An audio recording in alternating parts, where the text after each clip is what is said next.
ಇವತ್ತಿನ ವಿಡಿಯೋದಲ್ಲಿ ತುಂಬಾ ಸಿಂಪಲ್ ಆಗಿ ಮನೆಯಲ್ಲೇ ಯಾವ ರೀತಿಯಾಗಿ ಬ್ಲ್ಯಾಕ್ ಫಾರೆಸ್ಟ್ ಕೇಕ್ನ ಮಾಡೋದು ಅಂತ ನೋಡೋಣ. ಆಲ್ರೆಡಿ ನಾನು ನಿಮಗೆ ಲಾಸ್ಟ್ ವಿಡಿಯೋದಲ್ಲಿ ಚಾಕ್ಲೇಟ್ ಕೇಕ್ದು ಬೇಸ್ ಯಾವ ರೀತಿಯಾಗಿ ಮಾಡೋದು ಅಂತ ಹೇಳ್ಕೊಟ್ಟಿದ್ದೆ. ಅದೇ ಕೇಕ್ನ ಉಪಯೋಗಿಸ್ಕೊಂಡು ಬ್ಲ್ಯಾಕ್ ಫಾರೆಸ್ಟ್ ಕೇಕ್ನ ಯಾವ ರೀತಿಯಾಗಿ ಮಾಡೋದು ಅಂತ ನೋಡೋಣ. ಮತ್ತು ಇವತ್ತಿನ ವಿಡಿಯೋದು ಸ್ಪೆಷಾಲಿಟಿ ಏನಪ್ಪ ಅಂದರೆ, ಈ ಬ್ಲ್ಯಾಕ್ ಫಾರೆಸ್ಟ್ ಕೇಕ್ ಮಾಡಲಿಕ್ಕೆ ನಾನು ಯಾವುದೇ ರೀತಿಯಾದಂತಹ ನಾಸಲ್ ಬಳಸಿಲ್ಲ, ಬಟರ್ ಪೇಪರ್ ಬಳಸಿಲ್ಲ. ತುಂಬಾ ಸಿಂಪಲ್ಲಾಗಿ ಮನೆಯಲ್ಲೇ ಸಿಗುವಂಥ ವಸ್ತುಗಳಲ್ಲಿ ಯಾವ ರೀತಿಯಾಗಿ ಡಿಸೈನ್ ಮಾಡ್ಕೊಳ್ಳೋದು ಅಂತ ಕೂಡ ನೋಡೋಣ. ಒಂದು ವೇಳೆ ನಿಮಗೆ ವಿಡಿಯೋ ನೋಡಬೇಕಾದ್ರೆ ಇದ್ಯಾಕೆ ಹಾಕಬೇಕು ಅದ್ಯಾಕೆ ಹಾಕಬೇಕು ಅಂತ ಏನಾದರೂ ಡೌಟ್ ಬಂದರೆ ಅದನ್ನು ವಿಡಿಯೋ ಕೊನೆಯಲ್ಲಿ ಎಕ್ಸ್ಪ್ಲೈನ್ ಮಾಡಿದ್ದೀನಿ. ಸೊ ವಿಡಿಯೋನ ಎಲ್ಲೂ ಸ್ಕಿಪ್ ಮಾಡ್ದಿರ ಕೊನೆವರೆಗೂ ನೋಡಿ. ನೀವೇ ಮನೆಯಲ್ಲಿ ತುಂಬಾ ಸಿಂಪಲ್ಲಾಗಿ ಬರ್ಡೇಗಳಿರಬೇಕಾದ್ರೆ, ಆ್ಯನಿವರ್ಸರಿ ಇರಬೇಕಾದ್ರೆ ಬ್ಲ್ಯಾಕ್ ಫಾರೆಸ್ಟ್ ಕೇಕ್ನ ಪ್ರಿಪೇರ್ ಮಾಡ್ಕೋಬೋದು. ಇವತ್ತಿನ ವಿಡಿಯೋ ಇಷ್ಟ ಆದರೆ ಲೈಕ್ ಮಾಡಿ, ನಿಮ್ಮ ಫ್ರೆಂಡ್ಸ್ ಫ್ಯಾಮಿಲಿ ಎಲ್ಲರಿಗೂ ಹೆಚ್ಚು ಶೇರ್ ಮಾಡಿ. ನಮ್ಮ ಚಾನಲ್ನಲ್ಲಿರುವಂತಹ ಎಲ್ಲ ವೀಡಿಯೋಸ್ನ ಚೆಕ್ ಮಾಡಿ ನೋಡಿ. ಒಂದು ವೇಳೆ ನಿಮಗೆ ನಮ್ಮ ಚಾನಲ್ ಇಷ್ಟ ಆಗ್ತಿದೆ ಅನ್ನೋದಿದ್ರೆ ಈ ಕೂಡಲೇ ಕೆಳಗಡೆ ಕಾಣ್ತಿರೋ ರೆಡ್ ಕಲರ್ ಸಬ್ಸ್ಕ್ರೈಬ್ ಬಟನ್ನ ಪ್ರೆಸ್ ಮಾಡಿ ಸಬ್ಸ್ಕ್ರೈಬ್ ಆಗಿ, ಮತ್ತೆ ಪಕ್ಕದಲ್ಲಿರೋ ಬೆಲ್ಲೈಕನ್ನ ಪ್ರೆಸ್ ಮಾಡಿ ಆಲ್ ಅಂದರೆ ಟ್ಯಾಪ್ ಮಾಡೋದನ್ನ ಮಾತ್ರ ಮರಿಬೇಡಿ. ಬನ್ನಿ ಬ್ಲ್ಯಾಕ್ ಫಾರೆಸ್ಟ್ ಕೇಕ್ನ ಯಾವ ರೀತಿಯಾಗಿ ಮಾಡೋದು ಅಂತ ನೋಡ್ಕೊಂಡು ಬರೋಣ. ಮೊದಲಿಗೆ ಬ್ಲ್ಯಾಕ್ ಫಾರೆಸ್ಟ್ ಕೇಕ್ದು ಮೇನ್ ಇಂಗ್ರೀಡಿಯೆಂಟ್ ರೆಡಿ ಮಾಡ್ಕೊಳ್ಳೋಣ. ಅದೇನಂದರೆ ಚೆರಿ ಸಿರಪ್. ಅದಕ್ಕಾಗಿ ಅರ್ಧ ಕಪ್ ಸಕ್ಕರೆ ಹಾಕೊಂಡಿದ್ದೀನಿ, 1 ಕಪ್ ಅಷ್ಟು ನೀರು ಹಾಕೊಂಡಿದ್ದೀನಿ, ಮತ್ತೆ 1 ಕಪ್ ಅಷ್ಟು ಚೆರಿ ಹಣ್ಣು ಹಾಕೊಂಡು ಇದು ಪೂರ್ತಿ ಸಕ್ಕರೆ ಎಲ್ಲ ಕರಗಿ ಚೆರಿ ಹಣ್ಣಿನ ಸ್ವಲ್ಪ ಅದ್ರ ಅಂಶ ಬಿಟ್ಕೊಳ್ಳೋವರೆಗೂ ಇದನ್ನ ಬೇಯಿಸ್ಕೊಳ್ಳೋಣ. ಇದು ಗಟ್ಟಿ ಪಾಕ ಬರಬೇಕು ಆ ಥರ ಎಲ್ಲ ಏನಿಲ್ಲ. ನಾನೊಂದು ಇಲ್ಲಿ 4 ರಿಂದ 5 ನಿಮಿಷದಷ್ಟು ಇದನ್ನ ಬೇಯಿಸ್ಕೊಂಡಿದ್ದೀನಿ. ಇದನ್ನ ಹೀಗೆ ಬಿಸಿ ಬಿಸಿದ್ನ ನಾವು ಕೇಕಿಗೆ ಹಾಕಕ್ ಆಗಲ್ಲ, ಯಾಕಂದ್ರೆ ವಿಪ್ಪಿಂಗ್ ಕ್ರೀಮ್ ಹಾಕಿರ್ತೀವಲ್ವಾ, ಕ್ರೀಮ್ ಎಲ್ಲ ಕರ್ಗೋಗ್ಬಿಡತ್ತೆ. ಅದಕ್ಕಾಗಿ ಇದು ಕಂಪ್ಲೀಟ್ಲಿ ತಣ್ಣಗಾಗಬೇಕು. ಅದಾದ ನಂತರನೇ ನಾವು ಕೇಕಿಗೆ ಹಾಕೋಬಹುದು. ನೆಕ್ಸ್ಟ್ ಇಲ್ಲಿ ಮಾಸ್ಟರ್ ಲೈನ್ ಅವ್ರದ್ದು ಫಿಯೋನಾ ವಿಪ್ಪಿಂಗ್ ಕ್ರೀಮ್ ತಗೊಂಡಿದ್ದೀನಿ. ನೀವು ಯಾವ ಕಂಪ್ನಿಗೆ ಬೇಕಾದರೂ ವಿಪ್ಪಿಂಗ್ ಕ್ರೀಮ್ ತಗೋಬೋದು.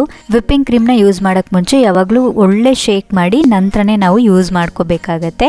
ವಿಪ್ಪಿಂಗ್ ಕ್ರೀಮ್ ಸಿಗ್ತಿಲ್ಲ ಮೇಡಮ್ ಅಂತ ತುಂಬ ಜನ ಕಮೆಂಟ್ ಮಾಡಿ ಕೇಳ್ತೀರಾ. ಅದಕ್ಕಾಗಿ ವಿಪ್ಪಿಂಗ್ ಪೌಡರ್ನ ನೀವು ಆನ್ಲೈನಲ್ಲಿ ಆರ್ಡರ್ ಮಾಡ್ಕೋಬೋದು. ವಿಪ್ಪಿಂಗ್ ಪೌಡರಲ್ಲಿ ನೀವು ಮಾಡ್ಕೊಳ್ಳೋದಿದ್ರೆ ಆರಾಮಾಗಿ ಕೈನಲ್ಲೇ ತುಂಬಾ ಈಸಿಯಾಗಿ ಬೀಟ್ ಮಾಡ್ಕೋಬೋದು. ವಿಪ್ಪಿಂಗ್ ಪೌಡರಲ್ಲಿ ಯಾವ ರೀತಿಯಾಗಿ ಮಾಡ್ಕೊಳ್ಳೋದು ಅಂತ ಮುಂದಿನ ವಿಡಿಯೋಗಳಲ್ಲಿ ನಾನು ನಿಮ್ಗೆ ಹೇಳ್ಕೊಡ್ತೀನಿ. ನಾನಿಲ್ಲಿ 200 ml ಅಷ್ಟು ವಿಪ್ಪಿಂಗ್ ಕ್ರೀಮ್ನ ತಗೊಂಡು ಬೀಟ್ ಮಾಡ್ಕೊತಾ ಇದ್ದೀನಿ. ಮೊದಲಿಗೆ ಲೋ ಸ್ಪೀಡ್ನಲ್ಲಿ ಬೀಟ್ ಮಾಡ್ಕೊತೀನಿ. ಹೋಗ್ತಾ ಹೋಗ್ತಾ ನಿಧಾನಕ್ಕೆ ಹೈ ಸ್ಪೀಡ್ ಮಾಡಿಕೊಂಡು ಪೂರ್ತಿ ಗಟ್ಟಿ ಆಗೋವರೆಗೂ, ಅಂದರೆ ಕ್ರೀಮ್ ರೆಡಿ ಆಗೋವರೆಗೂ ಬೀಟ್ ಮಾಡ್ಕೊತೀನಿ. ವಿಪ್ಪಿಂಗ್ ಕ್ರೀಮ್ ಆಲ್ರೆಡಿ ಸ್ವೀಟ್ ಇರೋದ್ರಿಂದ ಮತ್ತು ನಾವು ಚೆರಿ ಸಿರಪ್ ಕೂಡ ಹಾಕ್ಕೊಳ್ಳೋದ್ರಿಂದ ನಾನು ಮತ್ತೆ ಸಕ್ಕರೆನ ಹಾಕೋಕೆ ಹೋಗಿಲ್ಲ, ಮತ್ತು ವೆನಿಲಾ ಎಸೆನ್ಸ್ ಕೂಡ ಹಾಕ್ಕೊಂಡಿಲ್ಲ. ಹಾಗೆ ಪ್ಲೇನಾಗಿ ವಿಪ್ಪಿಂಗ್ ಕ್ರೀಮ್ ಮಾತ್ರ ಹಾಕ್ಕೊಂಡಿದ್ದೀನಿ.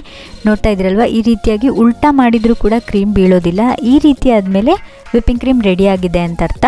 ಆಲ್ರೆಡಿ ವಿಪ್ಪಿಂಗ್ ಕ್ರೀಮ್ಗೆ ಅಂತಲೇ ಒಂದು ಡೆಡಿಕೇಟೆಡ್ ವಿಡಿಯೋ ಮಾಡಿದ್ದೀನಿ. ನಿಮಗೆ ವಿಪ್ಪಿಂಗ್ ಕ್ರೀಮಲ್ಲಿ ಏನೇ ಡೌಟ್ ಇದ್ರೂ ಕೂಡ ಆ ವಿಡಿಯೋನ ನೀವು ಚೆಕ್ ಮಾಡಿ ನೋಡ್ಬೋದು.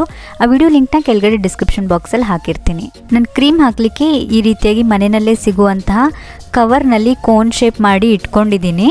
ಜಸ್ಟ್ ತುದಿನಲ್ಲಿ ಮಾತ್ರ 1-2 ಕಡೆ ಸೀಲಿಂಗ್ ಟೇಪ್ ಹಾಕಿದ್ದೀನಿ, ಬಿಚ್ಚೋಗಬಾರ್ದು ಅಂತ. ಇಲ್ಲಿ ಸಣ್ಣ ಸೈಜಿಂದ ಕೋನ್ ಏನಿದೆ ಇದನ್ನು ಯೂಸ್ ಮಾಡ್ಕೊತಾ ಇದ್ದೀನಿ ಇವತ್ತಿನ ವಿಡಿಯೋದಲ್ಲಿ. ಇಷ್ಟು ಸಾಫ್ಟ್ ಅಂಡ್ ಸ್ಪಾಂಜಿ ಆಗಿರೋ ಚಾಕ್ಲೇಟ್ ಕೇಕ್ನ ಯಾವುದೇ ರೀತಿಯಾದಂಥ ಬಟರ್ ಪೇಪರ್ ಬಳಸ್ತಲೇ, ಓವನ್ ಬಳಸ್ತಲೇ, ಎಲೆಕ್ಟ್ರಿಕ್ ಬೀಟರ್ ಬಳಸ್ತೀರಾ ತುಂಬಾ ಸಿಂಪಲ್ಲಾಗಿ ಕುಕ್ಕರಲ್ಲಿ ಯಾವ ರೀತಿಯಾಗಿ ಮಾಡ್ಕೊಳ್ಳೋದು ಅಂತ ನಿನ್ನೆ ವಿಡಿಯೋದಲ್ಲಿ ಆಲ್ರೆಡಿ ಹೇಳ್ಕೊಟ್ಟಿದ್ದೀನಿ. ನೀವಿನ್ನೂ ಆ ವಿಡಿಯೋ ನೋಡಿಲ್ಲ ಅನ್ನೋದಿದ್ರೆ ಕೆಳಗಡೆ ಡಿಸ್ಕ್ರಿಪ್ಷನ್ ಬಾಕ್ಸಲ್ಲಿ ಲಿಂಕ್ ಹಾಕಿರ್ತೀನಿ, ಚೆಕ್ ಮಾಡಿ ನೋಡಿ. ಇವಾಗ ಇದನ್ನ ಡಿಸೈನ್ ಹೇಗೆ ಮಾಡ್ಕೊಳ್ಳೋದು ಅಂತ ನೋಡೋಣ. ಯಾವುದಾದ್ರೂ ಒಂದು ಬೌಲ್ನ ಉಲ್ಟಾ ಇಟ್ಬಿಟ್ಟು ಅದ್ರ ಮೇಲೆ ಒಂದು ಪ್ಲೇಟ್ ಇಟ್ಟಿದ್ದೀನಿ. ಪ್ಲೇಟ್ ಮೇಲೆ ನಾವು ಅವಾಗಲೇ ವಿಪ್ ಮಾಡ್ಕೊಂಡಂತಹ ಸ್ವಲ್ಪ ವಿಪ್ಪಿಂಗ್ ಕ್ರೀಮ್ ಹಾಕ್ಕೊತಾ ಇದ್ದೀನಿ. ಕೇಕ್ ಅಲ್ಲಾಡಬಾರ್ದು ನಾವು ಡಿಸೈನ್ ಮಾಡಬೇಕಾದ್ರೆ ಅಂತ. ಅದ್ರ ಮೇಲೆ ಫಸ್ಟ್ ಲೇಯರ್ ಕೇಕ್ ಇಟ್ಕೊಂಡಿದ್ದೀನಿ. ಇದಕ್ಕೆ ಇವಾಗ ನಾವು ಆವಾಗಲೇ ಚೆರಿ ಸಿರಪ್ನ ರೆಡಿ ಮಾಡಿ ಇಟ್ಕೊಂಡಿದ್ವಲ್ಲ ಅದನ್ನು ಹಾಕ್ಕೊತಾ ಇದ್ದೀನಿ. ಪೂರ್ತಿ ಕಂಪ್ಲೀಟಾಗಿ ತಣ್ಣಗಾಗಿರಬೇಕು, ಅದನ್ನು ಮಾತ್ರ ನಾವು ಯೂಸ್ ಮಾಡ್ಕೋಬೇಕಾಗತ್ತೆ. ಕೇಕಿಗೆ ತುಂಬ ಚೆನ್ನಾಗಿ ನೆನೆಸ್ಕೋಬೇಕು. ಸ್ವಲ್ಪ ಮಾತ್ರ ಸ್ಪೂನಲ್ಲಿ ಹಾಕ್ಕೊಳಕ್ಕೆ ಹೋಗಬೇಡಿ. ಈ ಕೇಕ್ ಸ್ಪಾಂಜ್ ಏನಿದೆ ಇದು ಫುಲ್ ನೀಟಾಗಿ ನೆನಿಬೇಕು. ಆವಾಗಲೇ ನಮ್ಮ ಕೇಕ್ ತುಂಬಾ ಚೆನ್ನಾಗಿ ಬರೋಕ್ಕೆ ಸಾಧ್ಯ. ಮತ್ತು ನೀವು ಕೇಕ್ನ ಸ್ಪಾಂಜಿಯಾಗಿ ರೆಡಿ ಮಾಡಿಕೊಂಡ್ರೆ ಮಾತ್ರ ಇಷ್ಟು ಚೆನ್ನಾಗಿ ಅದು ಸಕ್ಕರೆ ನೀರನ್ನ ಎಳ್ಕೊಳ್ಳುತ್ತೆ. ಇಲ್ಲದಿದ್ದರೆ ಅದು ಹೀರ್ಕೊಳ್ಳೋದಿಲ್ಲ, ಹಾಗೆ ಹೊರಗಡೆ ಬರುತ್ತೆ. ಕೇಕ್ ಸ್ಪಾಂಜ್ನ ನೀಟಾಗಿ ನೆನೆಸ್ಕೊಂಡ ನಂತರ ಅದ್ರ ಮೇಲೆ ಒಂದು ಲೇಯರ್ ವಿಪ್ಪಿಂಗ್ ಕ್ರೀಮ್ ಹಾಕ್ತಾ ಇದ್ದೀನಿ. ವಿಪ್ಪಿಂಗ್ ಕ್ರೀಮ್ನ ಸ್ವಲ್ಪ ಹಾಕ್ಕೋಬೇಡಿ, ಸ್ವಲ್ಪ ಜಾಸ್ತಿನೇ ಹಾಕ್ಕೊಳ್ಳಿ ಒಂದು ಲೇಯರ್. ಯಾಕಂದರೆ ನಾವು ಕಟ್ ಮಾಡಬೇಕಾದ್ರೆ ಒಂದು ದಪ್ಪ ಲೇಯರ್ ವಿಪ್ಪಿಂಗ್ ಕ್ರೀಮ್ ಇದ್ರೆ ತುಂಬಾ ಚೆನ್ನಾಗಿ ಕಾಣಿಸುತ್ತೆ. ಅದಕ್ಕಾಗಿ ಸ್ವಲ್ಪ ಜಾಸ್ತಿನೇ ಹಾಕ್ಕೊಳ್ಳಿ. ಒಂದು ಲೇಯರ್ ವಿಪ್ಪಿಂಗ್ ಕ್ರೀಮ್ ಹಾಕೊಂಡ ನಂತರ ಚೆರಿ ಇಡ್ತಾ ಇದ್ದೀನಿ. ನಾವು ಆವಾಗಲೇ ಚೆರಿ ಸಿರಪ್ ರೆಡಿ ಮಾಡ್ಕೊಂಡಿದ್ವಲ್ಲ ಅದೇ ಚೆರಿ ಇಡ್ತಾ ಇದ್ದೀನಿ, ಅರ್ಧ ಕಟ್ ಮಾಡಿಬಿಟ್ಟು. ಮತ್ತು ಇದ್ರ ಮೇಲೆ ಇವಾಗ 2ನೇ ಲೇಯರ್ ಕೇಕ್ ಇಡ್ತಾ ಇದ್ದೀನಿ. ಮತ್ತು ಸೇಮ್ ಪ್ರೊಸೀಜರ್ನ ರಿಪೀಟ್ ಮಾಡ್ತಾ ಇದ್ದೀನಿ. ಬ್ಲ್ಯಾಕ್ ಫಾರೆಸ್ಟ್ ಕೇಕಿಗೆ ನೀವು 3 ರಿಂದ 4 ಲೇಯರ್ ಹಾಕೊಂಡಾಗಲೇ ತುಂಬಾ ಚೆನ್ನಾಗಿ ಅನ್ಸೋದು. ಅದಕ್ಕಾಗಿ ಕೇಕ್ ಕಟ್ ಮಾಡಬೇಕಾದ್ರೆ ಒಂದು 3 ರಿಂದ 4 ಲೇಯರ್ ಆದರೂ ಕಟ್ ಮಾಡ್ಕೊಳ್ಳಿ, ಅವಾಗ ತುಂಬಾ ಚೆನ್ನಾಗಿ ಅನಿಸುತ್ತೆ. 2ನೇ ಲೇಯರ್ ಸ್ಪಾಂಜ್ ಕೇಕ್ನು ಕೂಡ ಪೂರ್ತಿ ಚೆರಿ ಸಿರಪ್ ಹಾಕಿ ನೆನೆಸ್ಕೊಂಡಿದ್ದೀನಿ. ಅದ್ರ ಮೇಲೆ ಮತ್ತೆ ಒಂದು ವಿಪ್ಪಿಂಗ್ ಕ್ರೀಮ್ ಲೇಯರ್ ಹಾಕ್ತಾ ಇದ್ದೀನಿ. ಇದ್ರ ಮೇಲೆ ಚೆರಿನ ಅರ್ಧ ಕಟ್ ಮಾಡಿ ಹಾಕ್ಕೊಂಡು ಮೇಲ್ಗಡೆ 3ನೇ ಲೇಯರ್ ಅಂದರೆ ಫೈನಲ್ ಲೇಯರ್ ಇಟ್ಕೊಂಡಿದ್ದೀನಿ. ಇದನ್ನು ಕೂಡ ಚೆರಿ ಸಿರಪ್ ಹಾಕ್ಕೊಂಡು ಫುಲ್ ನೆನೆಸ್ಕೊಂಡಿದ್ದೀನಿ. ಸ್ವಲ್ಪ ಸಿರಪ್ ಹಾಕ್ಕೋಬೇಡಿ, ಚೆನ್ನಾಗಿ ಕೇಕ್ ಸ್ಪಾಂಜ್ನ ನೆನೆಸ್ಕೋಬೇಕು. ಇಲ್ಲದಿದ್ದರೆ ನೀವು ನಾರ್ಮಲ್ ಕೇಕ್ ತಿಂತಿದ್ದೀರಾ ಅನಿಸುತ್ತೆ, ಪೇಸ್ಟ್ರಿ ಕೇಕ್ ಅನಿಸಲ್ಲ. ಅದಕ್ಕಾಗಿ ಸ್ವಲ್ಪ ಜಾಸ್ತಿನೇ ಸಕ್ಕರೆ ನೀರನ್ನ ಹಾಕ್ಕೊಂಡ್ರೆ ತುಂಬಾ ಚೆನ್ನಾಗಿರುತ್ತೆ. ಸುತ್ತನೂ ಕ್ರೀಮ್ ಹಚ್ಕೊಂಡಿದ್ದೀನಿ ಮತ್ತು ಮೇಲೂ ಕೂಡ ಕ್ರೀಮ್ ಹಚ್ಕೊಂಡಿದ್ದೀನಿ. ಯಾವುದಾದ್ರೂ ಒಂದು ಹಳೆ ಕಾರ್ಡ್ ತಗೊಳ್ಳಿ, ಹಳೆ ಕಾರ್ಡಿಂದ ಕ್ರೀಮ್ನ ನೀಟಾಗಿ ಸ್ಟ್ರೈಟ್ ಫಿನಿಶಿಂಗ್ ಕೊಡ್ಕೋಬಹುದು. ಜಾಸ್ತಿ ಕ್ರೀಮ್ ಹಾಕೊಳ್ಳಿ, ಸ್ವಲ್ಪ ಹಾಕೋಬೇಡಿ. ಕ್ರೀಮ್ ಇದ್ರೇನೆ ತುಂಬಾ ಚೆನ್ನಾಗಿ ಅನ್ಸೋದು. ಮತ್ತೆ ಇನ್ನೊಂದೇನಂದ್ರೆ, ನೀವು ಕೇಕ್ ಡೆಕೋರೇಟ್ ಮಾಡೋವರೆಗೂ ಕ್ರೀಮ್ನ ವಿಪ್ ಮಾಡ್ಕೊಂಡ್ಮೇಲೆ ಫ್ರಿಜ್ ನಲ್ಲೇ ಇಡಬೇಕು, ಇಲ್ಲಾಂದ್ರೆ ಕ್ರೀಮ್ ಮೆಲ್ಟ್ ಆಗೋ ಚಾನ್ಸಸ್ ಇರುತ್ತೆ. ನೀವು ಡೆಕೋರೇಟ್ ಮಾಡೋವರೆಗೂ ಕ್ರೀಮ್ ಫ್ರಿಜ್ಜಲ್ಲಿ ಇಟ್ಕೊಂಡಿರಿ. ನೆಕ್ಸ್ಟ್ ಇವಾಗ ಚಾಕ್ಲೇಟ್ನ ಕ್ಯಾರೆಟ್ ಎಲ್ಲ ತುರ್ಕೊಂತೀವಲ್ಲ ಅದರಲ್ಲಿ ತುರ್ದಿಟ್ಕೊಂಡಿದ್ದೀನಿ. ಇದನ್ನ ಇವಾಗ ಕೇಕ್ ಮೇಲೆ ಡೆಕೋರೇಟ್ ಮಾಡ್ಕೊಳ್ಳೋಣ. ಸುತ್ತನೂ ಚಾಕ್ಲೇಟ್ ಹಾಕೊಂಡ ನಂತರ ನಾನಿಲ್ಲೊಂದು ಕೇಕ್ ಬೋರ್ಡ್ಗೆ ಕೇಕ್ನ ಶಿಫ್ಟ್ ಮಾಡ್ಕೊಂಡಿದ್ದೀನಿ. ಮತ್ತು ಒಂದು ಕವರ್ನ ಕೋನ್ ಶೇಪಲ್ಲಿ ಮಾಡಿಕೊಂಡು ಅದಕ್ಕೆ ಕ್ರೀಮ್ ಹಾಕ್ಕೊಂಡು ಡಿಸೈನ್ ಮಾಡ್ಕೊತಾ ಇದ್ದೀನಿ. ಜಸ್ಟ್ ರೌಂಡಾಗಿ ಕಟ್ ಮಾಡ್ಕೊಂಡಿದ್ದೀನಿ, ಯಾವುದೇ ರೀತಿಯಾದಂಥ ಡಿಸೈನ್ ಏನು ಇದಕ್ಕೆ ಕಟ್ ಮಾಡ್ಕೊಂಡಿಲ್ಲ. ಮತ್ತು ಈ ರೀತಿಯಾಗಿ ಕವರಲ್ಲಿ ಮಾಡ್ಕೊಳ್ಳೋದು ಬೇಡ, ಕೋನಾಗಿ ಇನ್ನೂ ಸಿಂಪಲಾಗಿ ಹೇಳಿ ಅಂದರೆ ಜಸ್ಟ್ ಸ್ಪೂನಲ್ಲಿ ಸ್ವಲ್ಪ ಕ್ರೀಮ್ನ ಇಟ್ಬಿಡಿ ಸಾಕು. ಯಾಕಂದರೆ ನಾವು ಅದ್ರ ಮೇಲೆ ಚೆರಿ ಇಟ್ಕೊತೀವಲ್ವ, ಹಾಗಾಗಿ ನಾವು ಸ್ಪೂನಲ್ಲಿ ಇಟ್ಟರು ಗೊತ್ತಾಗಲ್ಲ, ಕೋನಲ್ಲಿ ಇಟ್ಟರು ಗೊತ್ತಾಗೋದಿಲ್ಲ ಕ್ರೀಮ್ನ.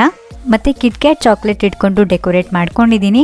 ನಿಮಗೆ ಯಾವ ರೀತಿಯಾಗಿ ಸಿಂಪಲಾಗಿ ಡೆಕೋರೇಟ್ ಮಾಡ್ಕೋಬೇಕು ಅನ್ಸುತ್ತೋ ನೀವು ಆ ರೀತಿಯಾಗಿ ಇದನ್ನು ಡಿಸೈನ್ ಮಾಡ್ಕೋಬೋದು. ನಾನಿಲ್ಲಿ ಈ ರೀತಿಯಾಗಿ ಸಿಂಪಲಾಗಿ ಡಿಸೈನ್ ಮಾಡ್ಕೊಂಡಿದ್ದೀನಿ. ಮತ್ತು ತುಂಬ ಜನ ಕಮೆಂಟ್ ಮಾಡಿ ಕೇಳ್ತೀರಾ ಕೂಡ, ಮೇಡಮ್ ಸಿರಪ್ ಎಲ್ಲ ಉಳ್ಕೊಳ್ಳುತ್ತಲ್ಲ ಅದನ್ನ ಎಂತ ಮಾಡೋದು ಅಂತ. ಏನು ಮಾಡಬೇಕಂದ್ರೆ, ಚೆರಿ ಉಳ್ಕೊಂಡಿರುತ್ತೆ, ಚೆರಿ ಸಿರಪ್ ಉಳ್ಕೊಂಡಿರುತ್ತೆ, ಮತ್ತು ಕ್ರೀಮ್ ಕೂಡ ಅಲ್ಪ ಸ್ವಲ್ಪ ಉಳ್ಕೊಂಡಿರುತ್ತೆ. ನೀವು ಅಷ್ಟನ್ನು ಕೂಡ ಮಿಕ್ಸ್ ಮಾಡಿಬಿಟ್ಟು ಡೀಪ್ ಫ್ರೀಝರ್ನಲ್ಲಿ ಇಟ್ಟರೆ ನಿಮಗೆ ಅದೇ ಬ್ಲ್ಯಾಕ್ ಫಾರೆಸ್ಟ್ ಐಸ್ ಕ್ರೀಮ್ ಆಗುತ್ತೆ. ಬ್ಲ್ಯಾಕ್ ಫಾರೆಸ್ಟ್ ಐಸ್ ಕ್ರೀಮ್ನು ಕೂಡ ಯಾವ ರೀತಿಯಾಗಿ ಮಾಡೋದು ಹೇಳ್ಕೊಡಿ ಅನ್ನೋದಿದ್ರು ಅದನ್ನು ಕೂಡ ಬೇಕಿದ್ರೆ ನಾನು ನಿಮ್ಗೊಂದು ವಿಡಿಯೋ ಮಾಡಿ ಹಾಕ್ತೀನಿ. ನೀವಿಲ್ಲಿ ನೋಡ್ತಾ ಇರ್ಬೋದು ಕೇಕ್ ಎಷ್ಟು ಜ್ಯೂಸಿಯಾಗಿ ಎಷ್ಟು ಸೂಪರ್ಬ್ ಕಾಣ್ತಾ ಇದೆ ಅಂತ ಹೇಳಿ. ನೀವು ಕೂಡ ಮನೆಯಲ್ಲೇ ಟ್ರೈ ಮಾಡ್ಬೋದು. ನಾನು ಹೇಳಿರೋಂಥ ಎಲ್ಲ ಇನ್ಸ್ಟ್ರಕ್ಷನ್ನು ಅದೇ ರೀತಿಯಾಗಿ ಫಾಲೋ ಮಾಡೋದು ಮಾತ್ರ ಮರಿಬೇಡಿ.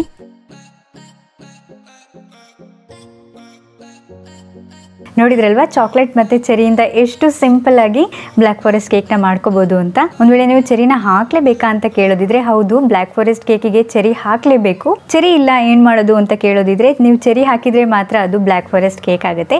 ನೀವು ಚೆರಿ ಹಾಕಿಲ್ಲ ಅನ್ನೋದಿದ್ರೆ ಅದು ಮಾಮೂಲಿ ಚಾಕ್ಲೇಟ್ ಕೋಲ್ಡ್ ಕೇಕ್ ಆಗುತ್ತೆ. ಸೊ ಬ್ಲ್ಯಾಕ್ ಫಾರೆಸ್ಟ್ ಕೇಕ್ ಯಾವ ರೀತಿಯಾಗಿ ಮಾಡ್ತಾರೆ ಅಂತ ನಿಮಗೆ ಗೊತ್ತಾಯ್ತು ಅಂತ ಅನ್ಕೊಂಡಿದ್ದೀನಿ. ನೀವು ಕೂಡ ಮನೆಯಲ್ಲೇ ಬರ್ಡೇಸ್ ಆನಿವರ್ಸರೀಸ್ ಎಲ್ಲ ಇರಬೇಕಾದ್ರೆ ಬ್ಲ್ಯಾಕ್ ಫಾರೆಸ್ಟ್ ಕೇಕ್ನ ಆರಾಮಾಗಿ ಮಾಡ್ಕೋಬೋದು. ಸೊ ಇವತ್ತಿನ ವಿಡಿಯೋ ಇಷ್ಟ ಆದರೆ ಲೈಕ್ ಮಾಡಿ, ನಿಮ್ಮ ಫ್ರೆಂಡ್ಸ್ ಫ್ಯಾಮಿಲಿ ಎಲ್ಲರಿಗೂ ಶೇರ್ ಮಾಡಿ. ನೀವೇನು ನಮ್ಮ ಚಾನಲ್ಗೆ ಸಬ್ಸ್ಕ್ರೈಬ್ ಆಗಿಲ್ಲ ಅನ್ನೋದಿದ್ರೆ ಈ ಕೂಡಲೇ ಸಬ್ಸ್ಕ್ರೈಬ್ ಮಾಡ್ಕೊಳ್ಳಿ. ನಾನು ನಿಮಗೆ ಸಿಗ್ತೀನಿ ಮತ್ತೊಂದು ವಿಡಿಯೋ ಜೊತೆ. ಅಲ್ಲಿವರೆಗೂ ಹ್ಯಾಪಿ ಕುಕಿಂಗ್.